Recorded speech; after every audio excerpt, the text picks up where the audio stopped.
Cincinnati, Vontaze Burfict refused to shake the Steelers' hands at midfield last October, and added to the insult by kicking one of them during the first quarter. Steelers running back Le'Veon Bell tweeted after Pittsburgh's 2,914 win that the Bengals linebacker ought to be kicked out of the NFL.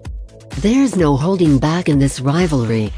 The AFC North rivals get a chance to add a few more flourishes for better or worse to a nasty series that has played out not only on the field, but in social media exchanges and end-zone celebrations as well. The Steelers 92 and the Bengals 56 don't like each other, and they don't hide it. It's on Twitter. It's on the field. I'll be back at Paul Brown Stadium, the scene of the rivalry's most memorable moment on Monday night in the game the Bengals need to win to have a chance of salvaging their season. It's all about the storylines," Bengals safety George Iloka said. "Will he play well in prime time? Will we get the game that we need?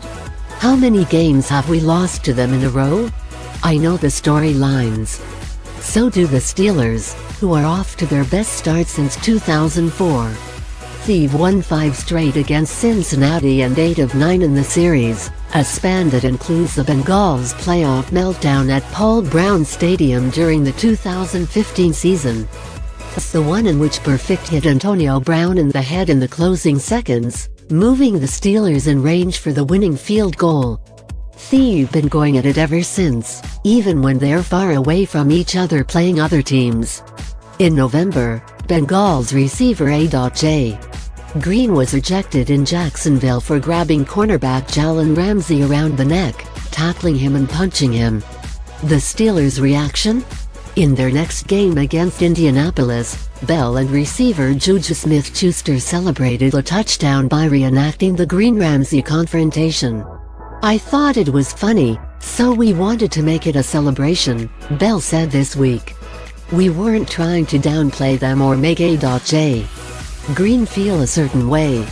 We just thought that situation was funny how it turned out and ran with it."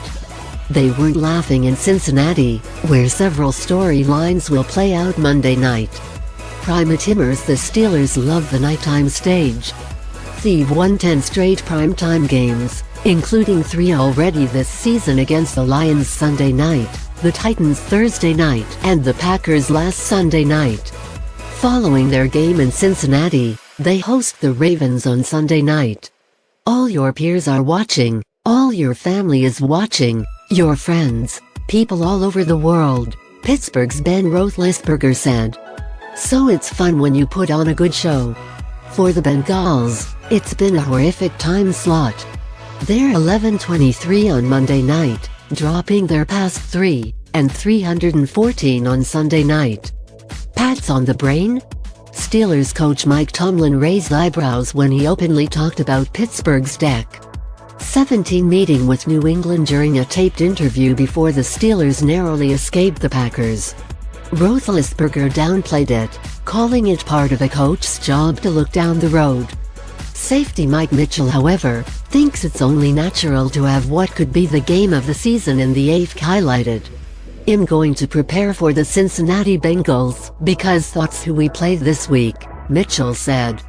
"But you're not the smartest human in the world if you're not thinking about them.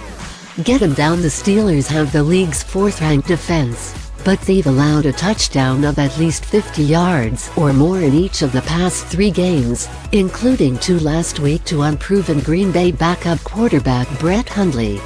Pittsburgh has to get that part fixed. "It's fitting to get real," linebacker Bud Dupree said. "So these next couple months is the most important months of the year." Burfict's behavior. Burfict's kick at Steelers running back Roosevelt Nix in the October game drew a $12,154 fine. Burfict wasn't a factor in the Steelers' 2,914 win.